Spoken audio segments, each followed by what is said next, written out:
నమస్తే. ఈరోజు మనం వచ్చేసాం Epione pain management and regenerative centre. ఇక్కడ స్పెషాలిటీ ఏంటంటే మనలో చాలామంది చాలా పెయిన్స్తో బాధపడుతూ ఉంటారు. చాలామంది నీ పెయిన్ అనగానే డాక్టర్ దగ్గరికి వెళ్ళాలంటే భయపడతారు. ఎందుకంటే సర్జరీ అంటారు, నీ రీప్లేస్మెంట్ అంటారు. సో ఇవన్నీ భయంతో ఏం చేస్తారంటే దాన్ని భరిస్తూ ఇంకా సీరియస్ అయిపోతూ ఉంటుంది. బట్ ఇక్కడ Epione pain management and regenerative సెంటర్లో స్పెషల్ ఏంటంటే 15 minutesలో వితౌట్ సర్జరీ మనకి ట్రీట్ చేస్తారు. అది ఎలాగో ఏంటో మనం డాక్టర్ సుధీర్ గారిని కలిసి అన్ని విషయాలు తెలుసుకుందాం. వచ్చేయండి. నమస్తే డాక్టర్. నమస్కారం అమ్మా. నమస్తే. కూర్చోండి. Thank you doctor. సో చాలా హ్యాపీ మిమ్మల్ని కలవడం.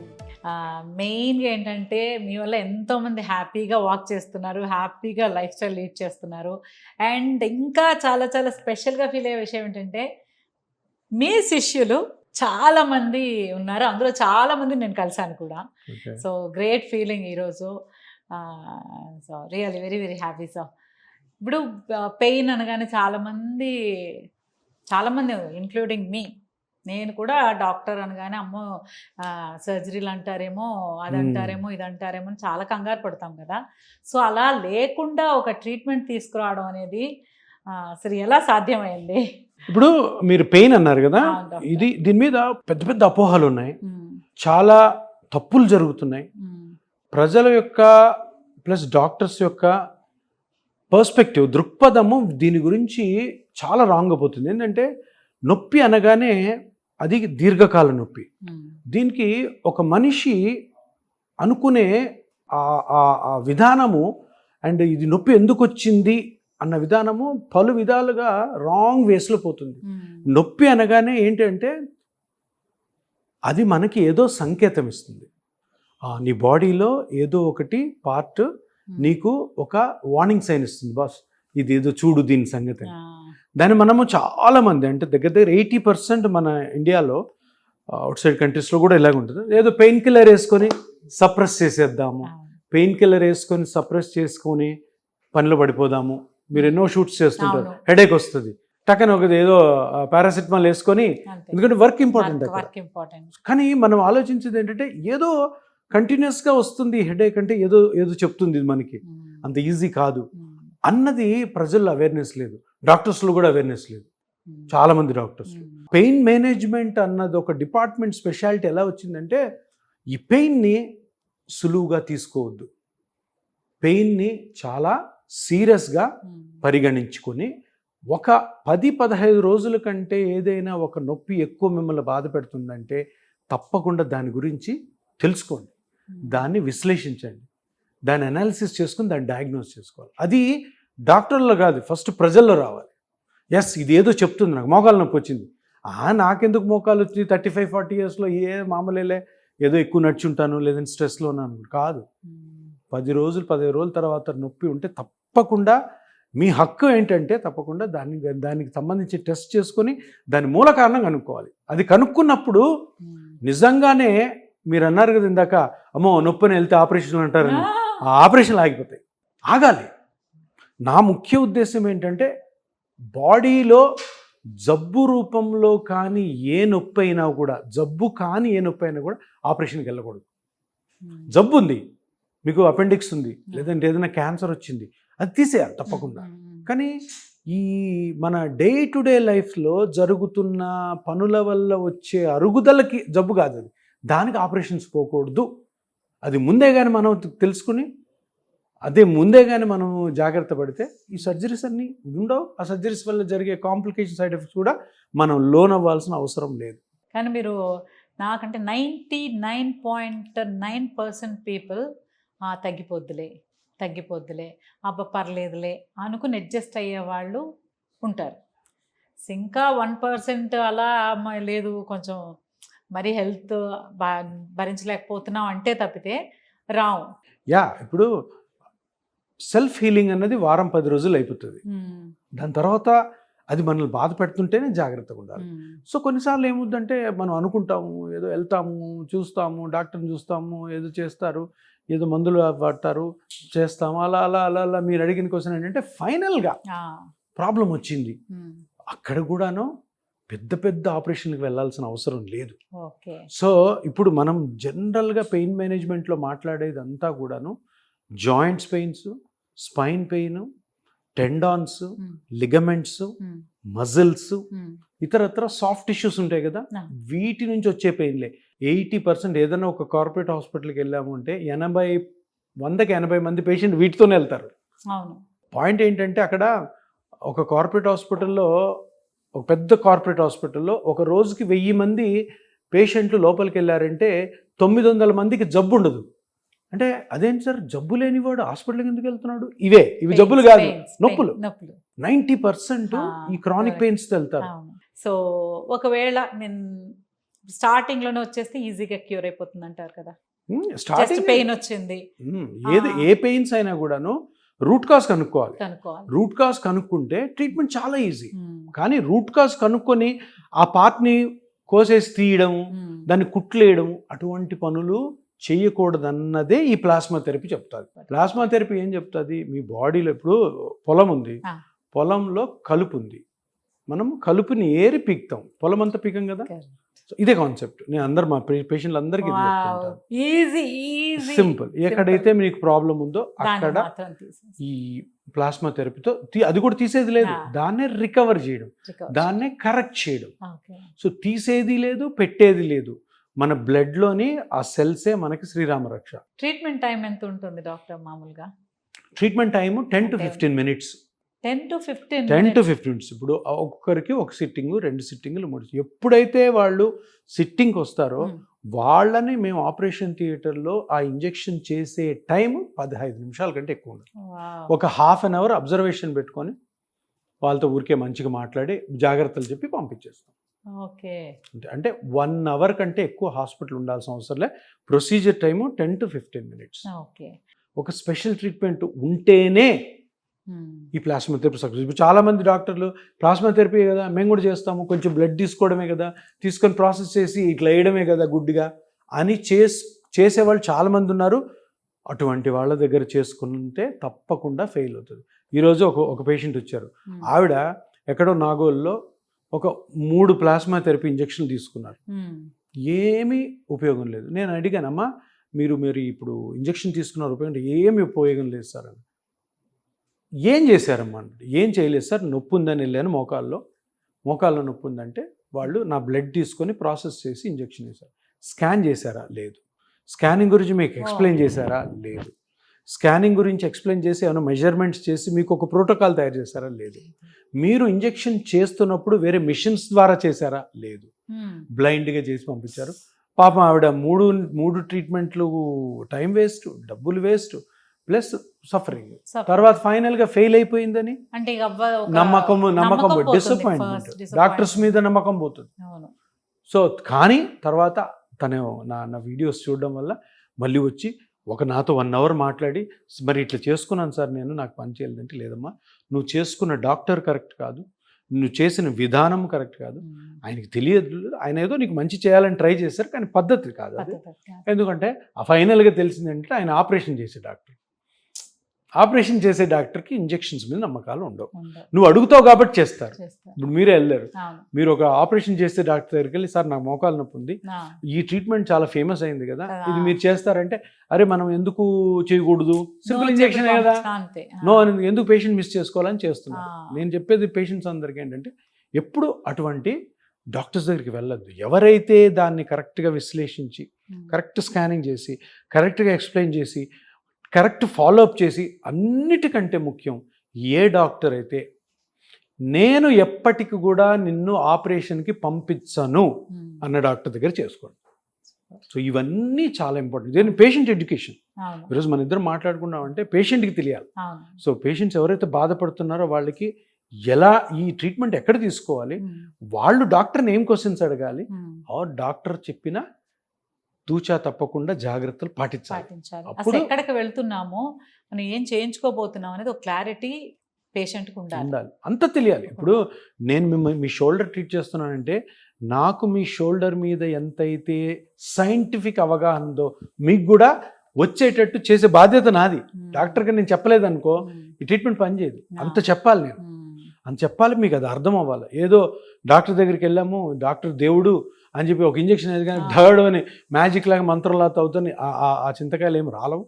చచ్చినట్టు ప్రతి పేషెంట్ కూడా వాళ్ళ పార్ట్ ఏదైతే ట్రీట్మెంట్ చేసుకున్నారో వాళ్ళు డాక్టర్గా అన్నీ తెలుసుకోవాలి. ప్రతి పేషెంట్కి కూడా అన్నీ అర్థం అవ్వాలి, అర్థమయ్యేటట్టు చెప్పాలి, అన్నీ అవగాహన చేసుకుంటూ నాకు ప్రాబ్లం ఉండదు, పేషెంట్ కూడా ఎంతో యూనో నాలెడ్జ్ వస్తుంది కాబట్టి ఈజీ అయిపోతుంది ట్రీట్మెంట్. కానీ ఇలా చెప్పే డాక్టర్స్ ఎక్కడున్నారు? అదే తప్పు, అది అంటే జరగట్లేదు. మేము కూడా యాజ్ అ పేషెంట్ ఏదో ఒక దాని ఇది వెళ్తాము, ఇంత ఇదిగో ఇది ప్రాబ్లం ఉంది, దీనివల్ల మీకు ఏమొచ్చింది, అసలు ఇలా ఏం జరిగింది, ఎందుకు వచ్చిందో మీకు ఏమైనా ఐడియా ఉందా, సో దీనివల్ల మీరు ఎలా సఫర్, ఇంత డీటెయిలింగ్గా ఎవరు అడిగారు. ఓకే ఏంటి ప్రాబ్లము, ఓకే సో ఈ టెస్ట్ అవుతుంది, తర్వాత ఓకే ఇది వేసుకోండి, లేదా ఫైనల్గా మీరు చెప్పినట్టు ఒక సర్జరీ, మైనర్ సర్జరీ అనో అదనో ఇదనో, అలా తప్పితే ముందు వాళ్ళని ఎడ్యుకేట్ చేసే డాక్టర్స్ చాలా తక్కువ ఉన్నారు. ఇంకోటి సోషల్ ఇష్యూస్ ఎక్కువ ఉంటాయి. ఇప్పుడు మీరు నాకు నడువు నొప్పి వచ్చింది పని చేయవచ్చు, మీ అత్తగారు ఏమన్నా అనొచ్చు, అంతే కదా, ఎప్పుడు చూస్తే ఏదో ఒక నొప్పి. ఈమెమో బయట ఉంటుంది, ఇంట్లో పని చేయదు, ఇంట్లో పని చేయాల్సి వచ్చినప్పుడు నడువు నొప్పి అంటది. సో సరే అని ఆ నడువు నొప్పితోనే పని చేస్తారు.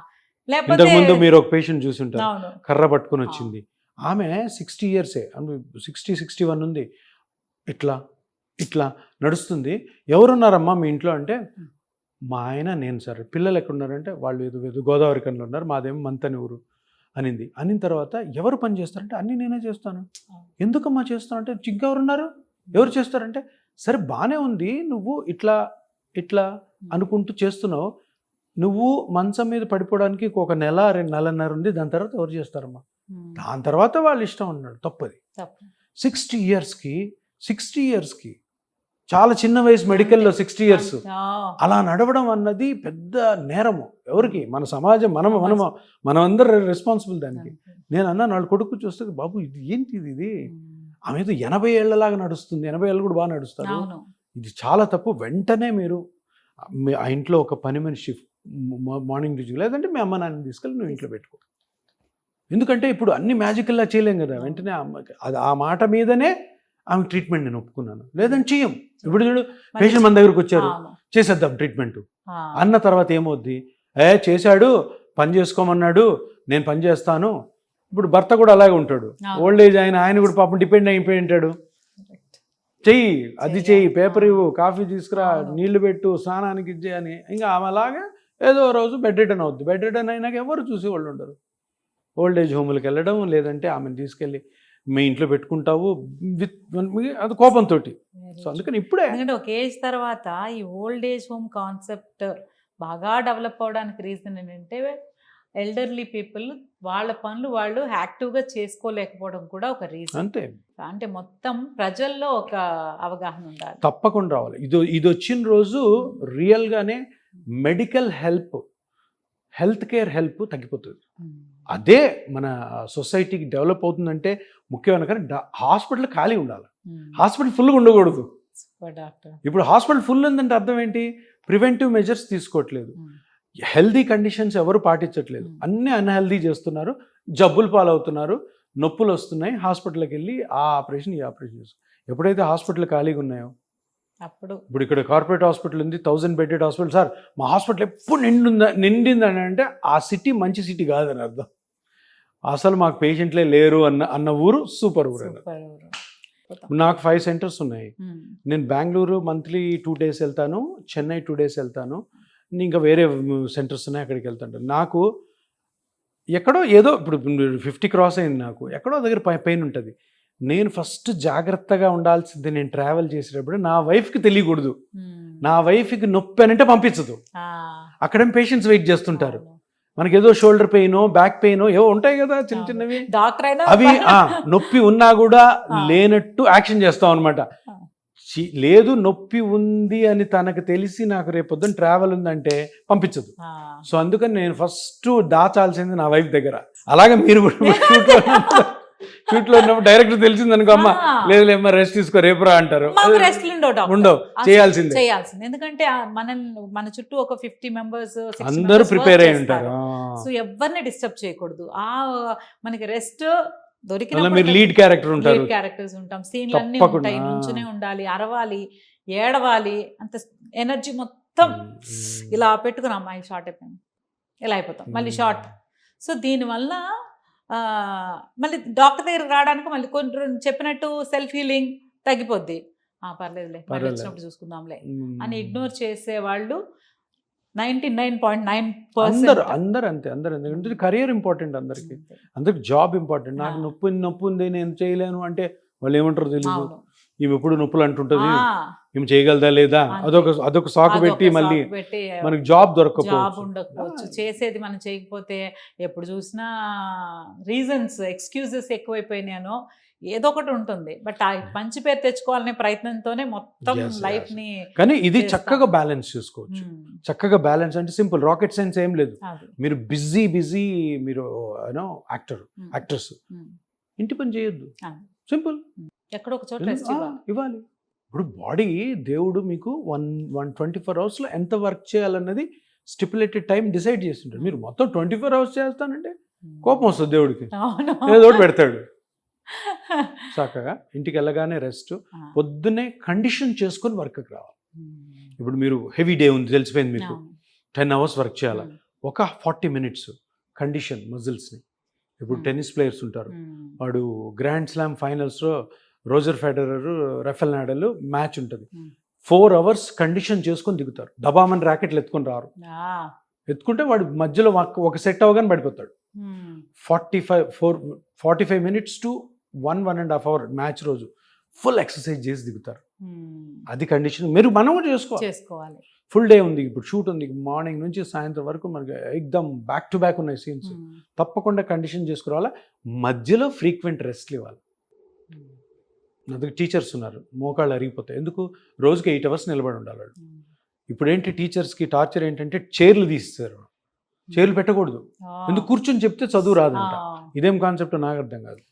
మ్యాథ్స్ టీచరు ఫిజిక్స్ టీచర్ అంటే నిలబడాల్సిందే, మిగతా వాళ్ళు కూర్చొని చెప్పొచ్చు కదా. ఫీమేల్స్ పాపం అని చెప్పి నిలబడతారు. ప్రైవేట్ స్కూల్స్లో, గవర్నమెంట్ స్కూల్స్లో కూడా చైర్స్ తీసేస్తున్నారు. వాళ్ళందరూ బాధ అంతే, సార్ నిలబడి ఉండాలి సార్, 7 క్లాసులు, ఒక్కొక్క క్లాస్ 45 minutes. నేను చెప్తాను వాళ్ళకి సపరేట్ ట్రీట్మెంట్ ఉంటుంది. ఈ ప్లాస్మా థెరపీతో పాటు మార్నింగ్ ఏం చేయాలి, ఏం చేయకూడదు, మార్నింగ్ ఎంత ఎక్సర్సైజ్ చేసి రెడీ అవ్వాలి, ట్రావెల్ ఎలా చేయాలి, క్లాస్లో బ్రేక్స్లో ఎలా ఉండాలి, మళ్ళీ ఇంటికి వెళ్ళి ఏం చేయాలా, ఇంటికి వెళ్ళి పడుకునే ముందు ఏ యాక్టివిటీస్ చేయాలి. టీచర్స్కి ట్రాఫిక్ కానిస్టేబుల్స్ ఉంటారు, వాళ్ళకి డిఫరెంట్. వాచ్మెన్ ఉంటారు, వాళ్ళకి డిఫరెంట్. డ్రైవర్స్ ఉంటారు, వాళ్ళకి డిఫరెంట్. సో ఒక్కొక్క సెగ్మెంట్లో ఒక్కొక్కరికి స్పెషలైజ్డ్ కస్టమైజ్డ్ ట్రీట్మెంట్ ఉంటుంది. So everything is non surgical, దేనికి ఆపరేషన్ అవుతాయి. నేను ఇప్పుడు ముఖ్యంగా చెప్పేది ఏంటంటే, దీర్ఘకాల నొప్పులు జాయింట్ రూపంలో కానీ, స్పైన్లో కానీ, టెండాన్స్ కానీ, లిగమెంట్స్ కానీ ఏవైనా కూడాను ఇప్పుడు ఉన్న లేటెస్ట్ ప్లాస్మా థెరపీ టెక్నిక్ తోటి సర్జరీకి వెళ్ళాల్సిన అవసరం లేదు అన్న తెలుసుకోండి. సర్జరీకి కొన్ని కేసులు వెళ్ళాలి, ఆ కేసెస్ తప్పకుండా అవి మాకు కానీ వస్తే వెంటనే సర్జరీని పంపించేస్తాం. కానీ 90% సర్జరీకి వెళ్ళాల్సిన అవసరం లేదు. ఈ అవేర్నెస్, ఈ పాయింట్ కానీ ప్రజల్లోకి వెళ్ళిందంటే ఎక్సలెంట్ సొసైటీ అవుతుంది. మనది సమాజం మొత్తం కూడా హ్యాపీగా ఉంటారు. ఎటువంటి పెద్ద పెద్ద ట్రీట్మెంట్ డబ్బులు పోవాల్సిన అవసరం లేదు, కాంప్లికేషన్స్ అవసరం, సైడ్ ఎఫెక్ట్స్ రావాల్సిన అవసరం. డబ్బులు పోయినా కూడా సైడ్ ఎఫెక్ట్స్ తో బాధపడే వాళ్ళు చాలా, ఎంత డబ్బులు ఇచ్చినా కాంప్లికేషన్ వచ్చిందంటే దాని నుంచి రికవర్ కాలేరు మీరు అంతే. సో మీరు ఒక డాక్టర్గా ఉండి ఒక కామన్ మ్యాన్ లాగా అందరూ హ్యాపీగా ఉండాలి, ఎక్కువ అంటే మీకు సింపుల్గానే మీ లైఫ్ని చాలా హ్యాపీగా ఉంచుకోవచ్చు అని చెప్పడంలోనే మీ గొప్పతనం తెలుస్తుంది. సో అందుకే మీ నుంచి వచ్చిన శిష్యులు ఈరోజు చాలా అంటే ఎంతోమందిని మీరు క్రియేట్ చేశారు. బట్ ఏదైనా మీరు చెప్పేలాగా ఎవరు చెప్పలేదు డాక్టర్. మీరు ఓకే ప్రాబ్లం రాగానే దీనికి సొల్యూషన్ ఇదే కాదు, ఇలా మీ లైఫ్ స్టైల్ చేంజెస్ ద్వారా ఎలాంటి పెయిన్ లేకుండా పెయిన్ తగ్గించుకునే ఒక ట్రీట్మెంట్. మా స్టూడెంట్స్ అందరికి కూడా, డాక్టర్స్ ఇప్పుడు ఎవరైతే ప్రాక్టీస్ చేస్తున్నా వాళ్ళందరూ ఒకటే చెప్తారు, నువ్వు ప్రాక్టీస్లో సక్సెస్ అవ్వాలంటే నువ్వు ఒకటి నేర్చుకో, ఏంటి తెలుసా, మాట్లాడడం ఇష్టపడు. Correct doctor. చాలా డాక్టర్లు మాట్లాడు చూడండి, రాసి పంపించేస్తారు. ఇష్టపడాలా. Communication is a big boon. మాట్లాడతాను, నువ్వు ఎందుకు మాట్లాడుతుంటావు పేషెంట్ తోటి. పేషెంట్ కూర్చొని మాట్లాడుతుంటే 100 పాయింట్స్ మనకు అర్థమవుతాయి. ఓహో ఎందుకు వస్తుందా, నువ్వు అసలు మాట్లాడలేదు, ఏమా తలనొప్పి 10 రోజుల నుంచి 10 రోజులు, సరే ఈ టెస్ట్ రాసుకో, ఏం తెలుస్తుంది, 10 days నుంచి నొప్పి ఉందన్న విషయం తప్ప ఏమీ తెలియదు. కాసేపు మాట్లాడామనుకో, ఏ ఊరమ్మా మీది, ఎక్కడి నుంచి వచ్చారు, ఇంట్లో ఎవరు ఉంటారు, మీరు ఏం పని చేస్తుంటారు, అసలు ఎప్పుడు స్టార్ట్ అయింది, ఏమైనా దెబ్బ తగిలిందా లేదా, అంటే వాళ్ళు కూడాను సడన్గా డాక్టర్ దగ్గరకు వచ్చిన భయంతో ఉంటారు. డాక్టర్ ఇంజెక్షన్ వేస్తాడు, ఏం చేస్తాడని భయం మీద వాళ్ళని కొంచెంసేపు సెటిల్ చేయించాలి, కూర్చోబెట్టాలి, కాసేపు మాట్లాడాలి, చేయి పట్టుకొని ఏమైందమ్మా, ఏం చెప్పండి, ఏ ఊరు మీది, కొంచెం పర్సనల్ ఇష్యూస్ మాట్లాడామనుకో ఇంకా కనెక్ట్ అవుతారు. పిల్లలు ఎంతమంది, అట్లా ఇప్పుడు ఆ ఊర్లో నేను ఏదో పని చేస్తున్నాను అనుకో, ఆ ఊరిని కనెక్ట్ చేసుకుంటా, అరే నేను కూడా పని చేశాను అక్కడ, నేను ఒకసారి వచ్చాను అక్కడ, అలా అన్నప్పుడు భయం పోతుంది. భయం పోయినప్పుడు ఆమెకి ఏవైతే పాతవి ఈ పెయిన్కి తగిన సంబంధించినటువంటి ఇన్సిడెంట్స్ మొత్తం గుర్తొస్తాయి. ఒక్కొక్క patient minimum half an hour మాట్లాడకపోతే కరెక్ట్ డయాగ్నోస్ అప్పటికి కూడా రాకపోతే, నువ్వు అసలు వినకపోతే రాదు. అందరు డాక్టర్లు కూడా ఇప్పుడు చేసేది ఎప్పుడు ఇన్వెస్టిగేషన్స్ మీద డిపెండ్ అవుతారు. చాలా తప్పు. ఇన్వెస్టిగేషన్ అన్నది ఒక ఎక్స్రే కానీ, ఒక ఎంఆర్ఐ కానీ, ఒక సిటీ స్కాన్ కానీ మీ నాలెడ్జ్ని, మీ ఎక్స్పీరియన్స్కి ఒక సహాయం మటుకే. అది దాన్ని చూసి డిసైడ్ చేసామా రాంగ్ ట్రీట్మెంట్ పోతుంది. రాంగ్గా స్పైన్ మీద సర్జరీలు, రాంగ్గా మోకాళ్ళ మీద సర్జరీలు, రాంగ్గా బ్రెయిన్ సర్జరీలు జరిగేది కూడాను ఆ ఇన్వెస్టిగేషన్స్ చూసి చేయడం వల్ల. అందుకని నేను చాలా ఇంటర్వ్యూలో చెప్తాను, అమెరికా కంటే ఇండియాలో హెల్త్ కేర్ సిస్టము 100 రెట్లు నయం. ఎందుకంటే అమెరికాలో ప్రోటోకాల్స్ ఉంటాయి. అమెరికాలో ప్రోటోకాల్స్ మొత్తం కూడాను వాళ్ళ ఇన్వెస్టిగేషన్స్ మీద డిపెండ్ అయి ఉంటాయి. అక్కడ ఇది ఉందా, తీసేయి, కోసేయి, కుట్టేయి, మార్చేసేయి. మన ఇండియాలో అట్టుండే. మన ఇండియాలో ఎక్స్పీరియన్స్, ఒక్కొక్క పేషెంట్, ఒక్కొక్క డాక్టర్ రోజుకు 100 మంది పేషెంట్స్ చూస్తారు, ఎంత ఎక్స్పీరియన్స్ ఉంటుంది. So India is the best for health care. కానీ ఓపిక ఉండాలి, మాట్లాడాలి, కమ్యూనికేషన్, మాట్లాడుతూనే ఉండాలి, ఎంతో ఇన్ఫర్మేషన్. నీకు ఇంకా అటెండెంట్స్ కూడా మంచి ఇన్ఫర్మేషన్ ఇస్తారు, వాళ్ళతో మాట్లాడిస్తే డయాగ్నోసిస్ అక్కడికే తెలిసిపోతుంది. 70% డయాగ్నోస్ అయిపోతుంది. తర్వాత ఇన్వెస్టిగేషన్ చూసుకొని ట్రీట్మెంట్ స్టార్ట్ చేస్తాం. మీరు చెప్పిన పాయింట్ నాకు గుర్తు. కొంతమంది వస్తారు పేషెంట్స్, బీపీ చెక్ చేశారా అంటే వాళ్ళకి అమ్మ డాక్టర్ హాస్పిటల్ అనగానే నార్మల్ బీపీ కంటే షూట్ అయిపోయింది, నాకు ఇంత లేదే అంటే ఆ సిచ్యుయేషన్ వాళ్ళ కంఫర్ట్ జోన్ లోకి రాకపోవడం వలన ఇలాంటివి జరుగుతూ ఉంటాయి. రాంగ్ ఇన్ఫర్మేషన్ వస్తుంది. పేషెంట్ టెన్షన్లో ఉన్నాడంటే పేషెంట్ కంఫర్టబుల్ చేసావు, నువ్వు మొత్తం చాలా ఇన్ఫర్మేషన్ వస్తుంది. ఏం అవసరం లేదు ఎంఆర్ఐ. పేషెంట్తో మాట్లాడిన డాక్టర్ ఒక 15-20 నిమిషాలు 100% డయాగ్నోసిస్ కరెక్ట్గా చేస్తాడు. మాట్లాడిన 100% రాంగ్గా పోయే ఛాన్సెస్ ఉంటాయి.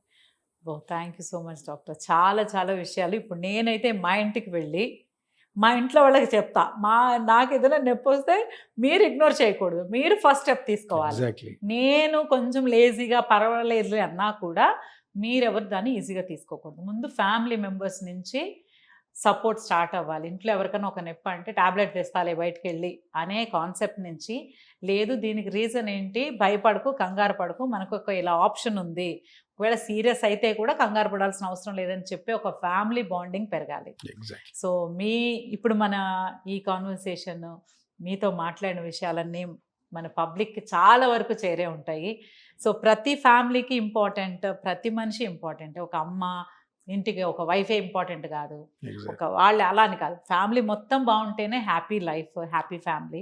సో పెయిన్ లేకుండా ఉండే ఫ్యామిలీ, పర్సనల్ పెయిన్స్ అంటారా వస్తాయి పోతాయి, లైఫ్లో వచ్చే పెయిన్స్ పోతాయి, బట్ బాడీలో వచ్చే పెయిన్స్ మనిషినే డల్ చేస్తాయి. సో దానికి ఒక మంచి ట్రీట్మెంట్ మీరు తీసుకొచ్చి ఇంట్రడ్యూస్ చేసి మా అందరికీ అందుబాటులో ఉంచారు. So thank you so much doctor. ఈ ఒక అద్భుతమైన ట్రీట్మెంట్ని కంగారు పడకుండా, టెన్షన్ లేకుండా, హ్యాపీగా జస్ట్ ఒక కాఫీ షాప్కి వెళ్ళి కాఫీ తాగినంత సేపు కూడా మీరు చెప్పట్లేదు, ట్రీట్మెంట్ జస్ట్ 15 minutes అంటున్నారు. దీనికి అంటే ఉన్న 24 hours మన కోసం ఒక 15 minutes తీసుకుంటే హ్యాపీగా 100 years హ్యాపీ రన్నింగ్ రేస్లు ఆడుకుంటూ లైఫ్ లీడ్ చేయొచ్చు అనే ఒక నమ్మకాన్ని, ధైర్యాన్ని ఇచ్చారు. Thank you so much. నమస్కారం. Thank you.